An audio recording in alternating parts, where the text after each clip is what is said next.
अस्सलाम वालेकुम dear viewers. आज हम आपको बताएंगे इलेक्ट्रिकल मोटर्स। मोटर की कौन कौन सी टाइप्स होती हैं।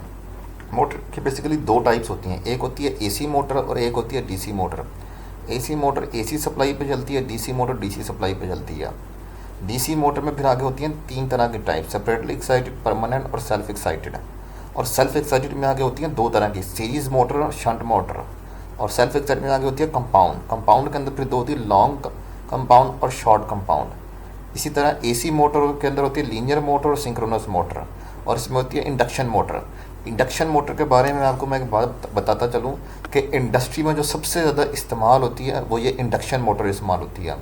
और कोई बंदा आपसे इंटरव्यू में या जॉब में ये सवाल पूछ सकता है कि इंडक्शन मोटर इंडस्ट्री में क्यों ज़्यादा इस्तेमाल होती है। इंडक्शन मोटर इसलिए ज़्यादा इस्तेमाल होती है क्योंकि ये सेल्फ स्टार्टिंग होती है, बाकी मोटर सेल्फ स्टार्टिंग नहीं होती, इसलिए ये सबसे ज़्यादा इस्तेमाल होती है। इसके बाद फिर आगे सिंक्रोनस मोटर में रिलक्टेंस मोटर होती है और हिस्टैरिसीस मोटर होती है। और इंडक्शन मोटर में फिर आगे सिंगल फेज़ मोटर होती है, थ्री फेज़ मोटर होती है। थ्री फेज़ मोटर इंडस्ट्री में इस्तेमाल होती है और सिंगल फेज़ मोटर हम घर में जो इस्तेमाल करते हैं पानी निकालने के लिए वो इस्तेमाल होती है।